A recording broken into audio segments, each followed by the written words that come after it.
Thank you for listening to Comics for Fun and Profit. This calendar with our sneak peek at next week. Episode number 587 for comics originally releasing April, my goodness, August the 25th and 26th. But before Drew and I get into what's coming up in your local comic book shops this coming Tuesday/Wednesday, Drew, do we have anything else in the world of comics that we got to talk about? Oh, yeah, we got a little feedback from some of our listeners. Dustin Brooks said, I wanted that Momoko Star Wars Adventures #1 variant from Scorpion. Ooh. I was ready to go at 5 p.m. with my Scorpion account set up and payment information saved. The sale went live right at 5 o'clock. I clicked checkout, and they were sold out.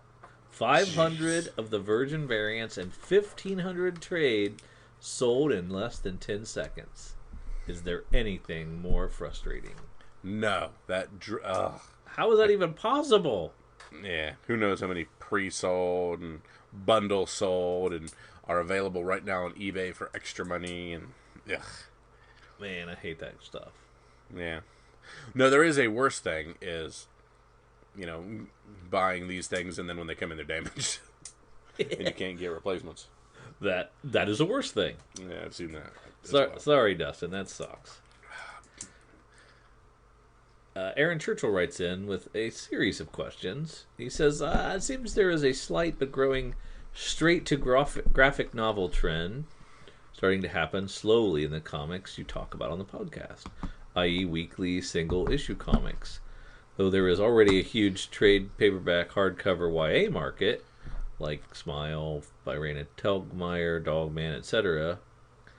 My question is, do you think there could ever be a back market profit aspect of trade paperbacks or hardcovers? We see some signs of this with omnibuses increasing, but I think that's due to the high price of point of entry and the lower print runs. I'm curious as to your thoughts. Yes, anything that doesn't get reprinted that has a finite amount out there has collectability, and therefore there will be a market on them.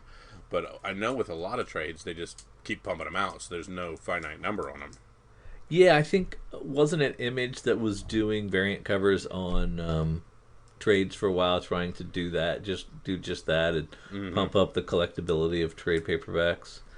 I don't see why not. I mean, to me, there's no difference, but it never seemed to have caught on with collectors. So, but I could definitely see it happening. That I think that would be cool. Heck yeah. But you got to understand, most of the time, I guess with OGNs, there's more of a chance because most of the time this is previously released material. Mm-hmm. So those first appearances are actually already out. Sometimes 5 and 6 printings of that is already out before it gets to the trade. So yeah, but if they're doing straight to trade stuff, or straight to yeah. So that's definitely. That's a possibility, but I don't think it's caught on yet, and we'll see. But I mean, do you consider things like the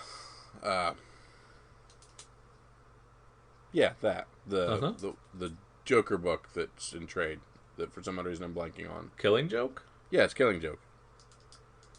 That was very collectible. Yeah. I think I have a 5th print of something that has 12 prints. Yeah, that was very, very collectible. True. So that's a good example. Yes. He goes on to ask, have you noticed any trends in comic book specials covers? Comic book store special covers. Comic Conspiracy has a great Mitch Jared store exclusive cover. It's awesome. Just curious if you've ever seen these being worthwhile to get. Well, I do have a couple Cowabunga exclusives. We just heard an example of the Peach Momoko situation. The Peach Momoko, yeah. I remember there was Harley Quinn covers like crazy from Ashley Witter had a couple that were just on fire when those came out. They're very hot right away. As for long term, sometimes not as much, but they're usually a very finite run on stuff, and if they're awesome looking, there is always a market on awesome looking books. Yeah, it seems that because the print runs are at least 500 copies, right? Yeah. Maybe more. So the print runs are never that small, that's still pretty small. But yeah, I've seen them where they can't seem to give them away.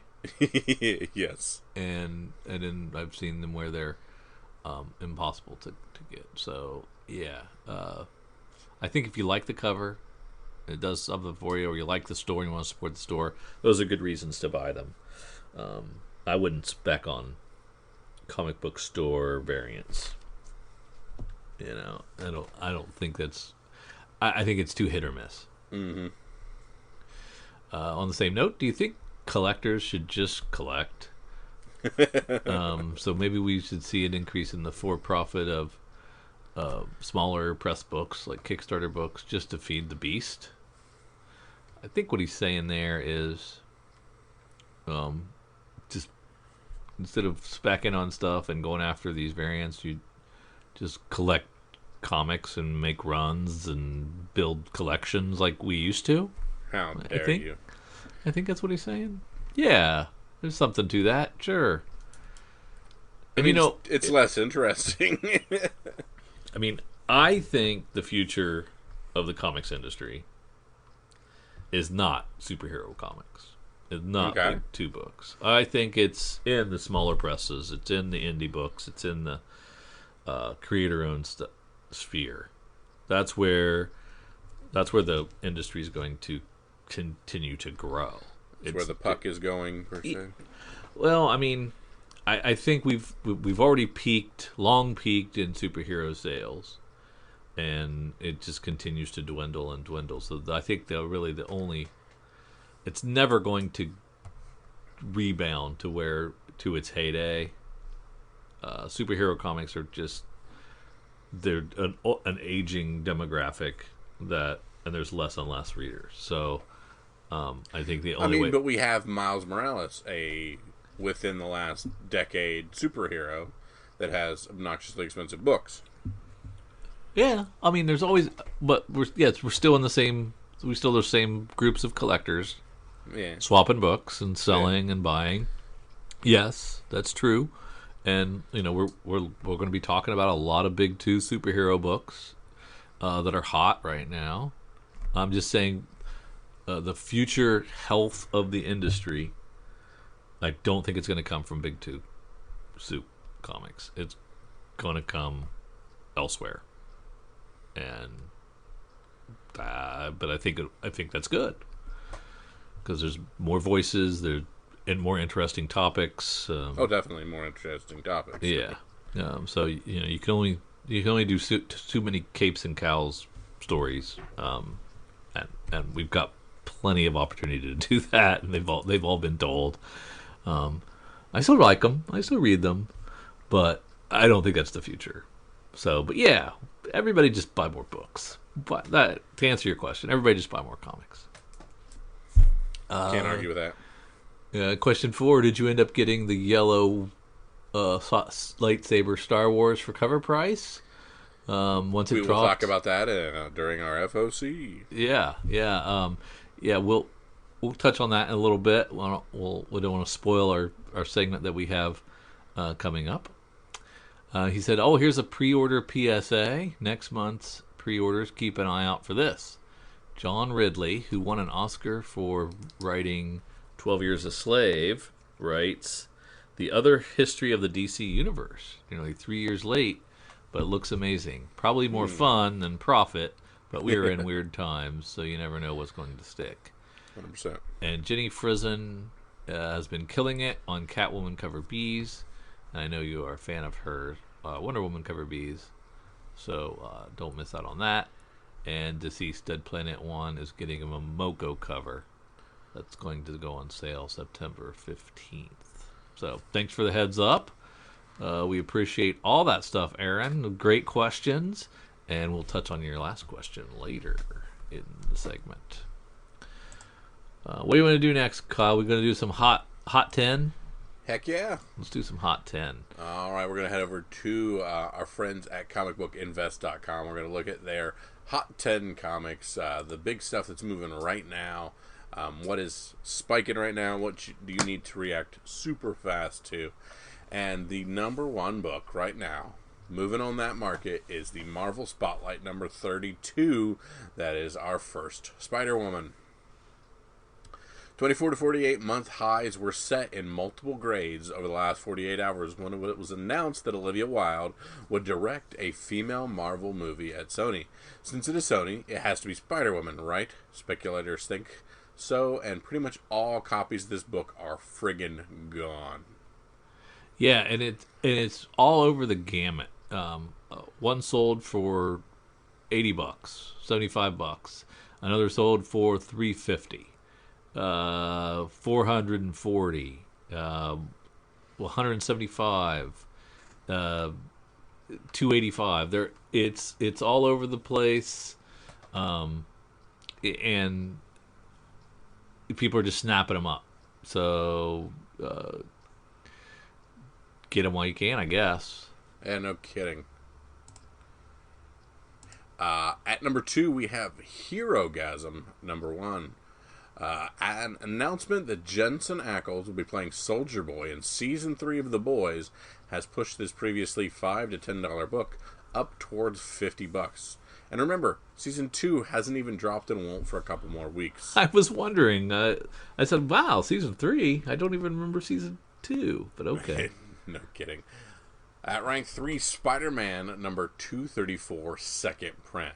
Another one of the current head-scratchers. Okay, the first new Sinister Six, the first Aaron Davis as Iron Spider. The team's first appearance means nothing, and villain teams are even less desirable normally. Aaron Davis has been around forever as Iron Spider. Seems like a reach to me, especially at the current selling price of over $150. It's this second print, subsequent printing scarcity thing that people are going crazy for. Where has this been?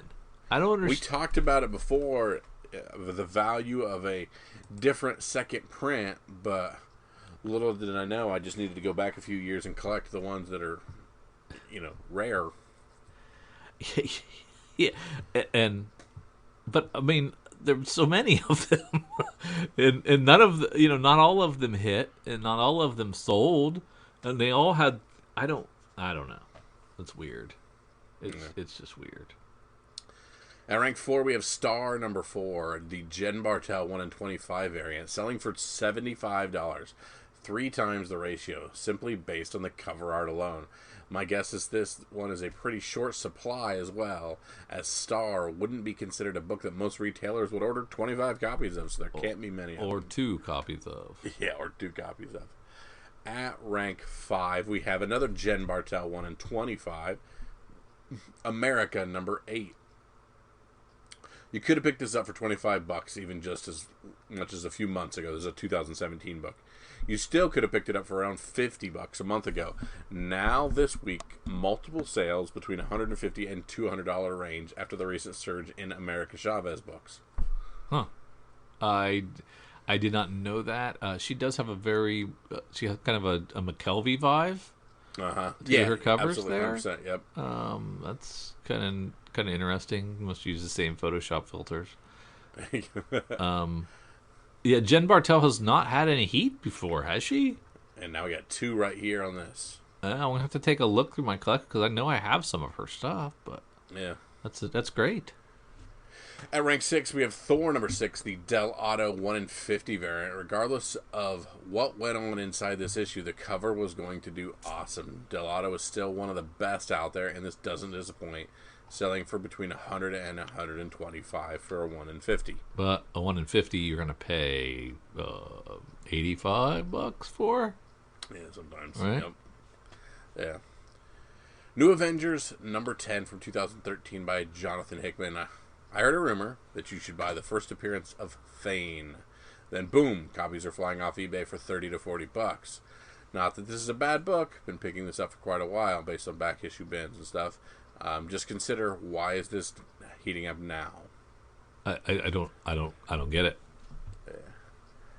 Ninjas and Robots number 1, the Kevin Eastman 1 in 5 variant. Eastman definitely has fans. When he ventures outside of TMNT, they usually want to expect to pay between $15 and $20 for this likely tough to find variant. So it's a Keen Spot book. Uh-huh. The 2019 run of West Coast Avengers number 7. Is it Jeff the Land Shark or Jeff Jumpy the Shark? Not really sure, but a 9.8 copy sold a week ago for $37. Now they're selling for double that, and Rawls are going for $30. Can you get a comic slabbed and shipped back to you for $37? You know, kidding. Seems crazy. Yeah. And our good boy here, rank 10, Avengers number 33. An odd book, to be honest. Sales were around $5 to $10, which was surprising to start with, and now the book is over $25, and there's none on eBay. Other than having Moon Knight on the cover, does anybody know of any reason this book is selling so crazy? The Power of Khonshu. The Power of Khonshu. So there you go. And our aberration stuff, I love these honorable mentions they have here. We have Out of This World, number 1 from 1989. Fans of PCH are definitely drawn to this cover. Not a whole lot of copies out there for purchase, but what was once 25 to 30 is now creeping up in sales to nearly 60, and current listings are all above that mark. What's PCH? I don't know. Yeah. I don't It's know. a Bruce Pacific Timm Coast cover. Highway? Yeah. It's a Bruce Timm cover, too. Yeah, that helps it. And Super Spy number 2. A very difficult book to find. Only 3 sales noted on GPA ever. This week, a 4.0 copy sold for $2,400, which is double what the other 2 6.5 sold for 3 years ago. This is not going to turn out well for the lady in red in the dress, who looks like she's about to get run over by a car. Yes. Women in peril and in bondage, still selling. There you go. According to the good folks at Comic Book Invest. So that's pretty neat. Right? Yes, absolutely. Well, let's shift gears and take a look at our FOC for the week. There you go. FOC, of course, our final order cutoff. It's our last opportunity to add a few things to our order and make sure we get our books just a few weeks out and don't have to chase them in the secondary market. Of course, we get our items sent to us from Cowabunga, and Eric is goodly enough to send us an awesome curated FOC list that we have been clarified on. Eric is so confident with the way he does FOC and the way he makes these things that he wants you to use his stuff, even if you're not ordering from him, because he knows his stuff is superior to everywhere else's. I don't know if that's what he said. Things. I don't want to say superior, but like he's just that's how he said it. Such a great way of doing things.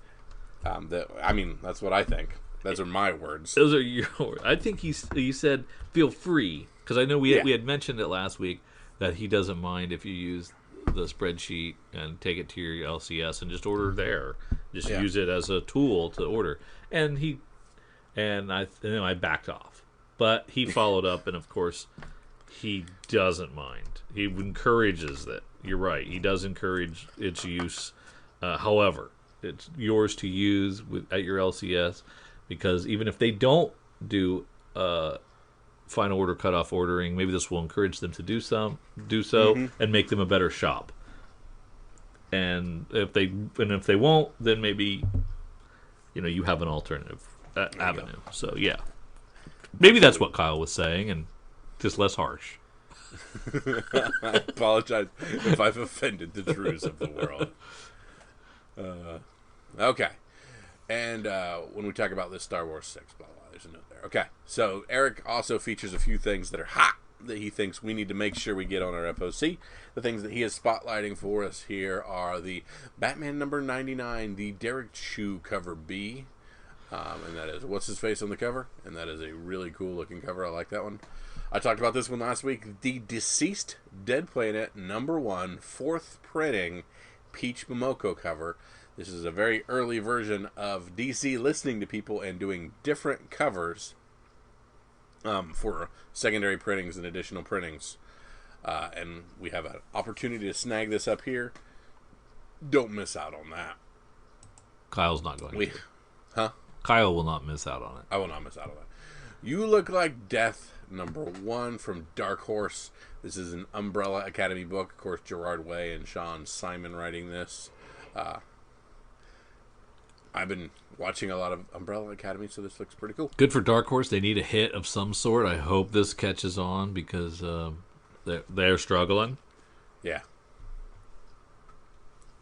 Amazing Spider-Man Sins of Norman Osborn #1, the Casanova variant. This Nick Spencer book, I've heard good things, and that is actually a really nice cover on that, so I agree. That is a really cool looking cover. Jose Maria Casanovas Rojas did that cover. Yes. All 4 of those names. Uh-huh. Captain America #23, I have an Alex Ross Captain America Timeless variant that's available. A nice Alex Ross cover available for cover. And then we also have an Immortal Hulk #37 Alex Ross Hulk Timeless variant available for cover. So all you Alex Ross people can snag you up some beautiful looking books here. If you if you want to just like a great rendering of your hero. I mean, come on, those are awesome. Those are some good looking books. Yeah. We talked about this a few times. Star Wars #6 Christopher Yellow Lightsaber action figure variant is available for cover, even discounted if you're FOC ordering this. Yeah. If you ordered it from before, your orders are still valid. Yeah. So Marvel said it's not a 1 in 25 anymore. We'll let you open to order it because I'm assuming because of demand or maybe it was just an error. I don't know. But we got a late email right before FOC closed saying that it's moved from a 1 in 25 to open to order. I excitedly pulled the trigger on it. And now they've extended FOC, so I'm less excited about it now because there's an extra week for all you yahoos out there to get one too and suck the price right out of any kind of action that it would have. But I still think it's a cool cover. So we'll see. Yeah, put me down for one, Drew. Now you're down for one. Gotcha. Yep. We also have Heavy #1 from Vault Comics, Max Bendis writing this book. And we have Thor #6, second print, the Nick Klein variant. Even though it tells me Olivier Coipel did the cover. So I'm not sure who did the cover on that one. But the second print Klein variant. Really cool looking, and boy, these books are hot. So hot. But those are the things that Eric's featuring. Let's see what Drew and I can pick in when we dig through our FOC. And we start with a couple books from Dark Horse. And by that I mean one book. Yeah, that's the Umbrella Academy book, and I'm not going to get it. Yeah, and there is I believe some sort of ratio variant. I'm not sure what it is, but the cover sees a $12 one. Yeah. It's a cool looking book. Huh. Is that Pogo? Dope. Yeah, I still haven't read the first or watched the first season, so I'm a little behind on Umbrella Academy. You didn't watch? Oh man, I devoured season 2. I could not stop. Huh. Yeah, I didn't even watch the first season, so I'm way behind. There you go. All right, with IDW we have Goosebumps, Secrets of the Swamp. Now, of course, I know Goosebumps from being one of the few books I would read growing up that I really super enjoyed. It scared the bejeebus out of me. And guess who's not writing this? Ohio University's own R.L. Stine is nowhere to be found. Nope. It's somebody else is writing it, which is fine because R.L. Stine's attempt at comics last time when he did like a Swamp Thing book or something. Yeah, he's had a few different things. He's had his terrible. So, all agey, spooky books. Here you go. Yeah. You love these. I used to love these books. I had large quantities of them. Yeah. I still probably do somewhere. I think our mother has them.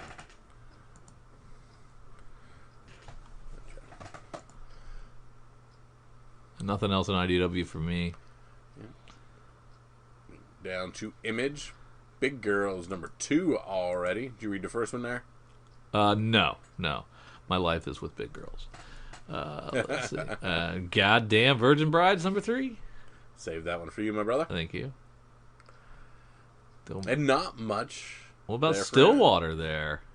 Yeah. Stillwater by Zdarsky and Chip Zdarsky on writing, Mike Spicer, and a Ramon Perez cover.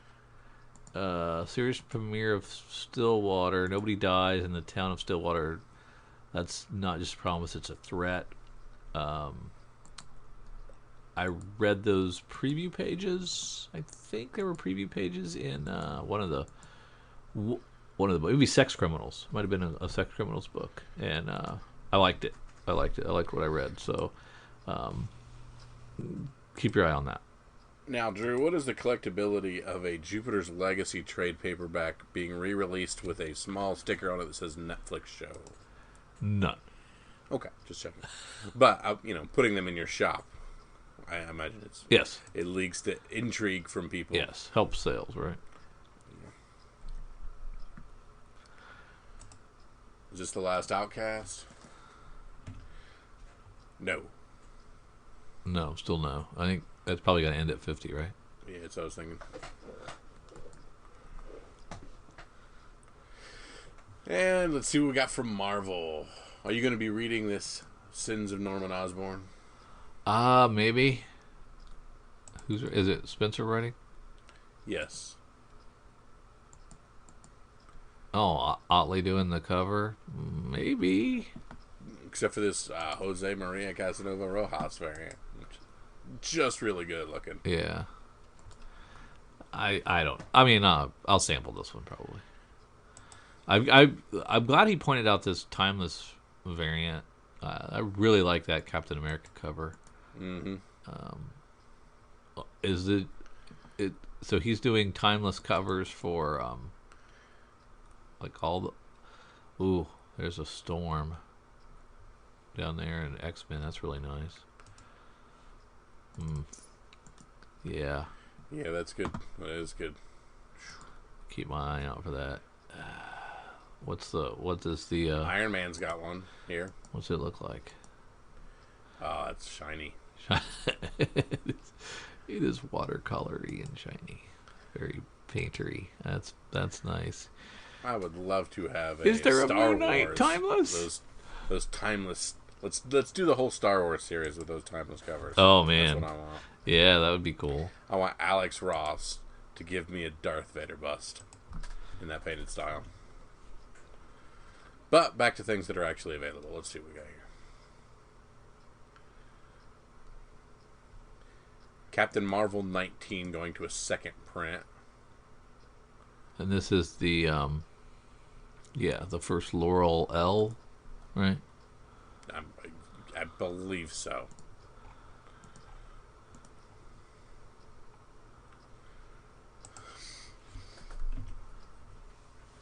I want to think about it.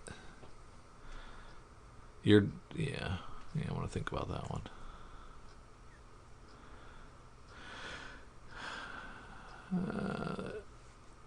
Is that Immortal Hulk 0? Didn't we already see this one? I think so. It looks familiar. Because this was like it's a reprint, right? Yeah, exactly. Incredible Hulk 312 and Incredible Hulk number 1. Yeah. Two pivotal stories that inspired the Immortal Hulk. I think we might have talked about this at FOC because there is plus a brand new story reveals yet more secrets behind the mastermind of cruelty. A can't miss issue for Immortal Hulk fans. So there is a small section of new stuff in here because we speculated whether we'll get any first appearances or anything in that small section of new stuff there. Yeah. But I think it was FOC that we talked about this. Or no, we're in FOC. Yeah, we aren't. I don't know how we talked about this. So we've seen it before. We've seen it before. It's offered again, I'm guessing. So Iron Man is relaunching. Christopher Cantwell doing the writing, and Cafu on the art. The cover A is very nice. A little busy, but got some cool stuff going on there. A lot of covers to wade through. What do we think about a relaunch of Iron Man? I mean, if they got a story to tell. If not, I didn't care much about the last one. Yeah, I haven't cared since Bendis had it. Yeah. So yeah, 100%. I'm hoping this is interesting. I'll definitely sample it, but yeah. What was the one? I like the one Iron Man, the Immortal Iron Man, or whatever it was. Yeah. That was super good. Yeah, that was a good one. So if you're going to choose between a Thor, and you've got the second print of Thor 6, which is a Klein variant, and you've got the new number 7, which could be another new first appearance of somebody. Yeah. What do you choose? Let's say you got $5 in your pocket. Which one do you get?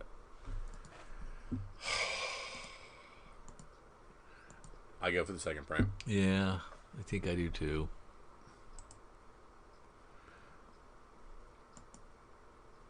No, we expect anything to happen here in Venom 28. There's no image for the cover A.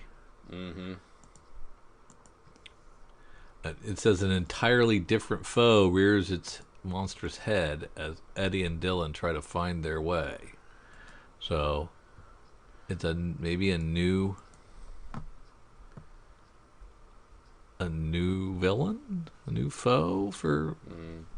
Yeah, you don't miss it.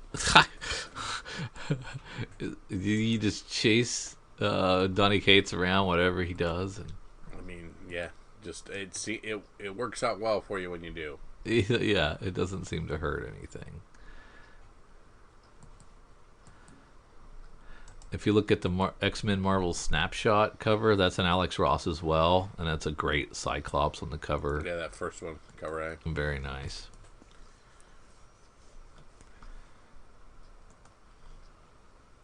And I got nothing else in Marvel. I bust Marvel's chops a lot, but man, they've got some great stuff this week.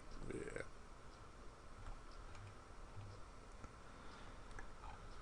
And you said Star Wars. Get yourself one, right? Yep. Give me that yellow lightsaber just for fun. Okay. We have Once in Future number 11. Now we're pumping out the Once in Futures. Yeah. It seems like they're cranking them out. Now, Seven Secrets, the second issue. The first issue went to second print, third print pretty quickly, right? Mm-hmm. So maybe jump on this. Yep. Might as well get yourself one. A and B. Yeah, might as well. What's the Nguyen look like? It's okay.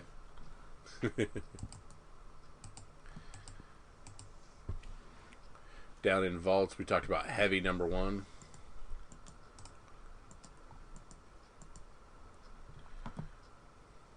Max Bemis writing that. I was listening Heavy to is say the anything Punisher just today. For neurotics. I'm sorry, go ahead. Heavy is Punisher for neurotics, Inception for the impatient, Preacher for, well, it's a lot like Preacher. Max Beamish and Evan Dorkin, or Eric Donovan, bring you a story about the existential purpose of dumb boys with big guns. Should be good.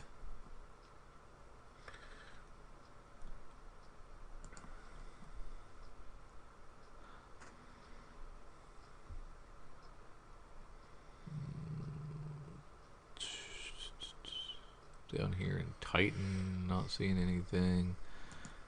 Valiant, Zenoscope. Almost. All I need is a Star Wars book.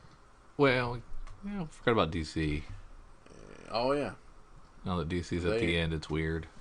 That's right. So we got Joelle Jones doing the cover of Catwoman. She back on the book, or? Okay, that is one of the better Nightwings I've seen in a long time.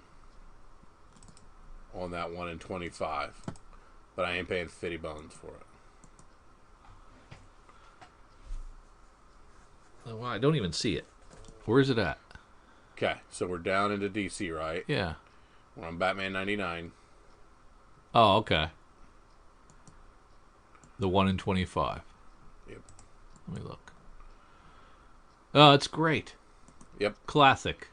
Yes. But it's $50. Oh man, that would be a good one, especially for you. Yep. You know, that'd be a nice one to have on the wall. Would look good. 100%. Now, do we need to start collecting Teen Titans because the book's going away? No, I don't think so. No. Peach Momoko, Deceased, Dead Planet. Did I pass that? Ooh. Yeah, that's the one. Yes. Yes. Two of those. Two of those for you. Yeah. And then what about the second printing of number 2? It's by David Finch in black and white. You don't care? Nah. You don't care about that. I'm going to take a look at it. Black and white is not something new. They've done that before. Yeah, it doesn't do anything for me. But everybody likes Peach Momoko. I want to support that DC made a good decision with new covers. Yeah.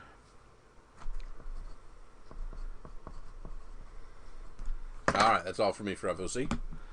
I want to take a look at the Strange Adventure Mitch Garrett's second print real quick.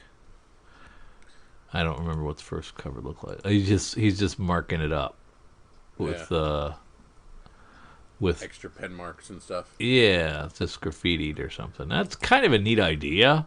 Yeah, because he's got. I like how he put Mitch down here at the bottom right by the tape too. Yeah, it's kind of a cool idea. And then he did the same with the third issue, second printing. No, that was that seems to be a recolored issue. So okay, so some fun stuff going on there, but not enough for me to pull the trigger on it. But tons of options for your FOC this week. Oh my, get on this list. Yeah. And you can do so in the show notes. Or send me an email. People do that too. And I hook them up. There you go. Absolutely. Goodbye, FOC. All right. Now we need to take a look at the cover price top 10. And kicking us off at number 1 is Dark Knight's Death Metal, Legends of the Dark Knight, number 1. This was, of course, very hot. This first appearance of the Robin King sold 306 copies just last week. Jeez. And had a high sale of $129 for a CGC 98, all pre-sold CGC 98. I was going to say, how did they get that back already? Amazing Spider-Man 375 comes in at number 2. This is from back in 1993. The first appearance of Eddie Brock's ex-wife, Annie Wying, who will appear in Venom 27 this week as somebody, and won't spoil it for you here. So Venom 27 is something you might want to get because this Anne Wying will appear as a character coming up in Venom 27. There you go. So that cements it for me. 3, we have Dark Knight's Death Metal, Legends of the Dark Knights, the Carrie Andrews 1 in 25 variant. This is selling at a high sale of $338 for a raw. That's pretty good, but it's currently selling for around $175 to $220 on average. That's pretty darn good. Captain Marvel 18. The first appearance of Carol Danvers' Kree half-sister, Lori L. It wasn't 19, it was 18. That was her first appearance. Still selling well. 55 copies sold at a high sale of $29 for a raw sale. Prices have dropped to $13. Like this character a lot, but it doesn't look like she has staying power. Number 5 is the Ice Cream Man Dr. Seuss homage variant. Sometimes it just takes the right homage to move sales, and this was it. Dr. Seuss is such an obvious homage, and it works perfectly for the series and this issue in particular. If you read it, it was a fantastic riff on Dr. Seuss, very creepy and fun. Plenty of characters were looking for a copy, as it sold 64 copies this week at a high sale of $24 for a raw. Already going to second printing with another Seuss homage, and we were excited about that and placed our order there. One of Kyle's lock it in calls was Star Wars Bounty Hunters #1 second print. I believe that had a didn't that have a Boba Fett on it?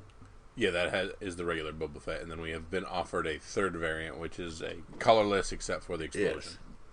So this one sold almost 50 copies, and had a high sale of $19 for the raw copy. And this issue does have the first appearance of Nakano Lash, a female bounty hunter connected to Boba Fett. So if she ever appears in any upcoming Star Wars project, this could be a great book to have. So first appearance of Nakano Lash. Write that down. Yeah, I was going to say that and all subsequent printings. Yes. Thor #5 is the first full appearance of Black Winter. Super hot book. Sold 39 copies.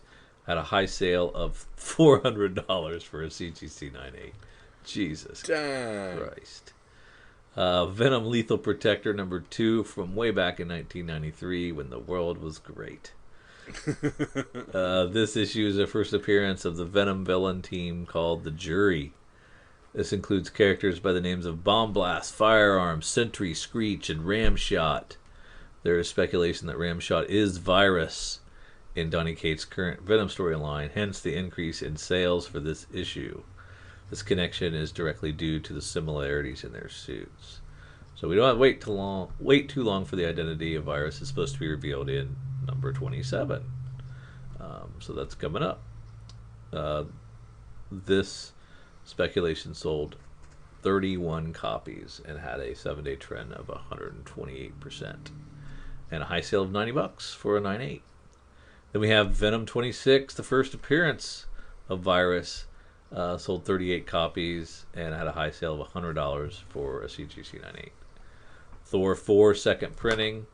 The internal art of the first cameo argued between this and Thor #2 of Black Winter is now on the cover on this second printing. While the Virgin variant stole some of its thunder, this cover sold 50 copies and had a high sale of $20 for a raw copy. Not bad for a $2 investment. Yeah, no doubt. Any runners up on this the cover price top 20? Yes, we do. We have our rank 11 through 20. And at rank 11, we have Batman The Adventure Continues #2 from just a few weeks ago. This is a surprise entry on the list, as many weren't paying attention to this first appearance of Deathstroke's apprentice or sidekick, Sunny. As you can tell by now, this market loves new appearances, even if it's out of continuity. This series is based on the revival animated series stuff. So, blah, blah, blah. You can get a raw copy now, $30 on that. Wow, that's great. We talked about Wonder Woman 759. Boy, that Jim Lee cover B. And we have the first appearance of Liar Liar. The B selling the best.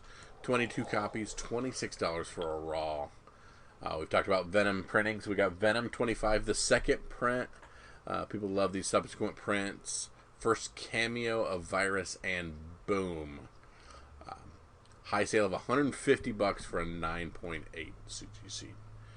Batman 96, the Clown Hunter 1 in 25 variant. Really cool Clown Hunter with the yellow behind him. 39 copies moved, $49.95 for raw. At rank 15, of course, anything Miles Morales. Miles Morales, Spider-Man #1, the fourth print from 1992. The fourth print is quietly jumping in price. It has a really cool Rhino cover. Moved 10 copies, $37 for raw on eBay. Amazing Spider-Man 365 from 1992. Of course, this is still speculation on Spider-Man 2099 in its speculation. 12 copies, $44 for raw. The ever-present Ultimate Fallout 4, still doing good. High sale of $1,200 for a 9.8. Venom 3, first appearance of Null, a 9.8 went for $405. We still keep getting Spawn #1 from Image. So there we go. 24 more issues selling on that. A 9.8 is selling for $140 on that Spawn #1. And Strange Academy #1, the Image book that just came out, even though it says from 1992, may hold the last spot here, but it's absolutely been on the top again. It's just steady as it goes right now. A 9.8 of it went for 260 already. Dang. That's amazing. Yeah. Great stuff. Great money to be had if you can dust off your copies and get them out there. Yeah. Seems to be a good market for selling some books. Yes. So now we should probably take a look at our sneak peek, and let's start with the good folks at UCS Comic Distributors and their DC products. UCScomicdistributors.com/new releases gets us the books that are coming out from DC this coming Tuesday. And we've got Action Comics 1024, but I don't care. No, we're all about Detective Comics 1027 when that gets here. Yep. That's a nice...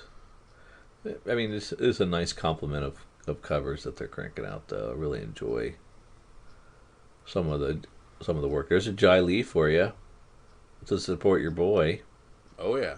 Batman, Superman.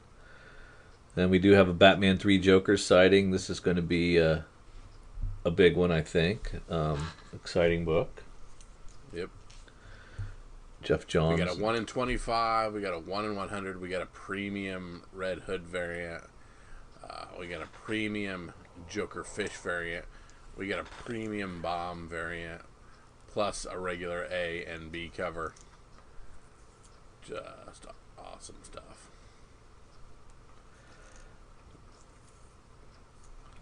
Second printing of Dark Knight Death Metal #2. Second printing of Dark Knight Death Metal #3. Second printing of Dark Knight Death Metal Legends of the Dark Knight 1.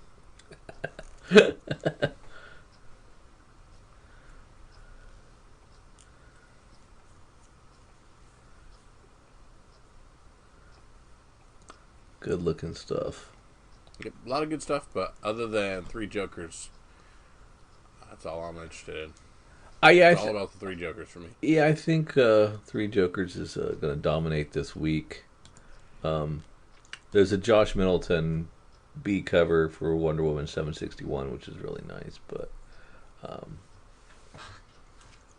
I think it's all about 3 Jokers this week, and can't wait to get my grubby little paws on it and read it. I'm excited, and it's only a 3-issue series, so Jeff Johns cannot, knock wood, be late. Only 3 issues. You can't screw that up, right?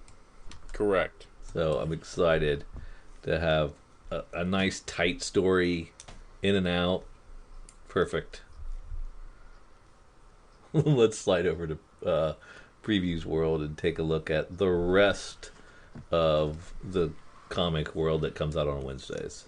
There we go. We're clicking new releases. We're finding August 26, 2020. And let's start where we love to start. Let's start in Image. I was complaining about Black Magic #12 when it came out because it had been 2 years since the last issue. And but then I read it, and it was really good. So I'm excited for this issue 13. That's all it took? All it took. I've forgotten everything, and now I'm back in their good graces. You reading Bomb Queen Trump Card #1? No, I am not. I am reading Dead Body Road, Bad Blood. It's really good. Its 3rd issue's out. Good stuff there. And Nailbrider Returns. I'm enjoying that a lot. Its 4th issue's out. Check out the Philadelphia Scotty Young cover. The cover B. Yeah, he certainly has his fans too, so yeah, it's quite possible that that's gonna do something. And Spawn's up to doing 3 covers again. I thought he was kind of scaling back, but it looks like he's cranking up the covers again, or maybe I just haven't noticed. But usually when he starts putting those covers out like that, with a Matina and him doing a cover. It gets some attention, so keep an eye on that. And we have That Texas Blood, a great book on its third issue. Sean Phillips' son Jacob doing the art and doing it a lot like his dad. It's good stuff. We got I'm down. I jumped on IDW already. You got anything else in Image? No, that's fine. We're looking at Star Wars Adventures Clone Wars number 4 of the 5-issue series. Derek Charm doing the art on this one. Some of these have been pretty good stuff, and they've sold fairly well for stories that we already know. So maybe this one will do the same. We got the cover for the Eastman TMNT 108. It's classic Eastman. It's really great. Yeah. I really like that cover.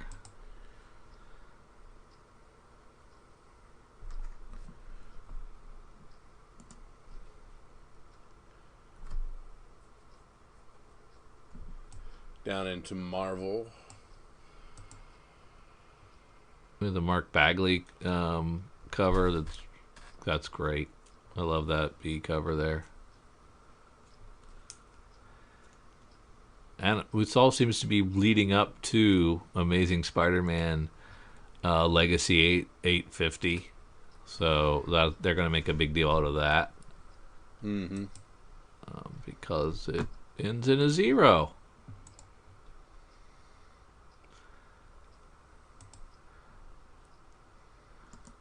Daredevil gets an annual with Chip Zdarsky doing the cover. Very nice. And a Declan Shalvey version as well. There's a variant on it.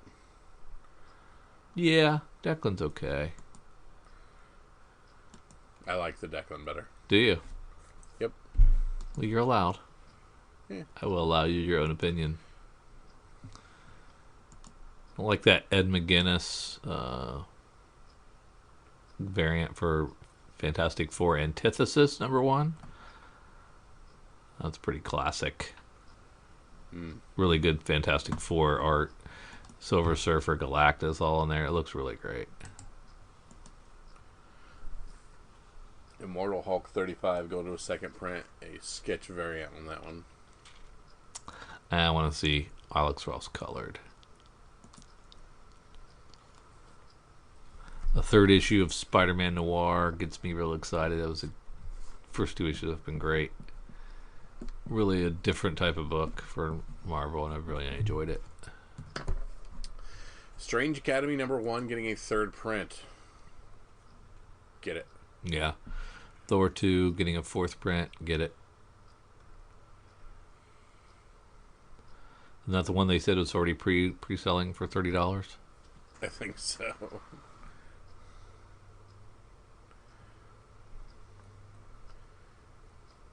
Down into Dynamite. Yeah. Well, I was going to look at Boom first, just to see if that Mega Man had anything interesting. You were a big Mega Man fan back in the day. Still I am. Mega Man 2 is still one of my top 10 favorite games of all time. Yes, I know 3 is a better game, but 2 means more to me. The C cover is very nice. It is. Is that In Huckley? In Huckley. Yeah, it's a very nice cover. Good old Rock.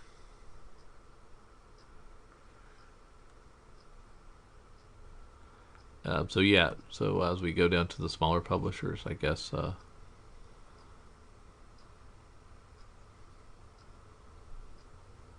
Accelerators are back. Holy moly. Mm-hmm. An all-new story arc. Yep. Their 4th arc.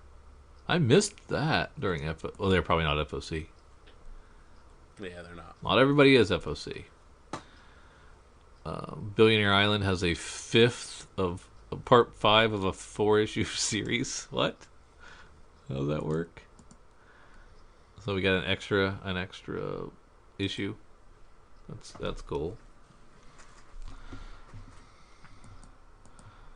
Bug Bites #1 from Source Point Press. Oh, really? A miniseries about the bug-eat kid world existing beneath our feet.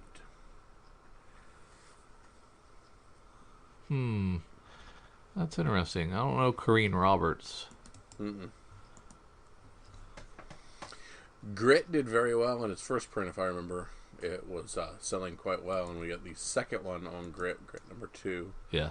Brian Wickman writing that, a Scout comic, and Scout comics have been there's been some hot ones lately. Yes.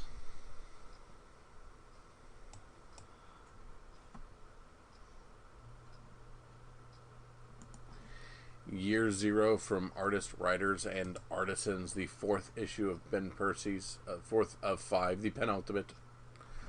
A lot of people have really enjoyed this series. Year Zero wrestles with the weighty morale and theological questions posed by the pandemic and investigates its cause and possible cures. And it's coming out on the same day as Red 5 Comics' Zero Day Threat, which got confused in weeks past. So watch out for that. But Year Zero is very good.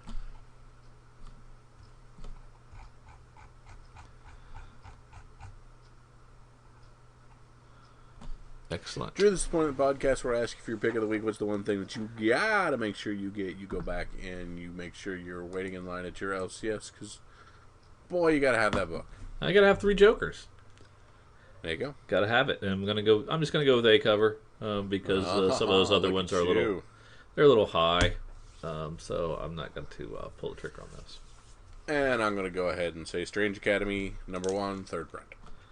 Strange Academy number 1, 3rd print. Yes. What does it for you there? The fact that book's hot. Okay.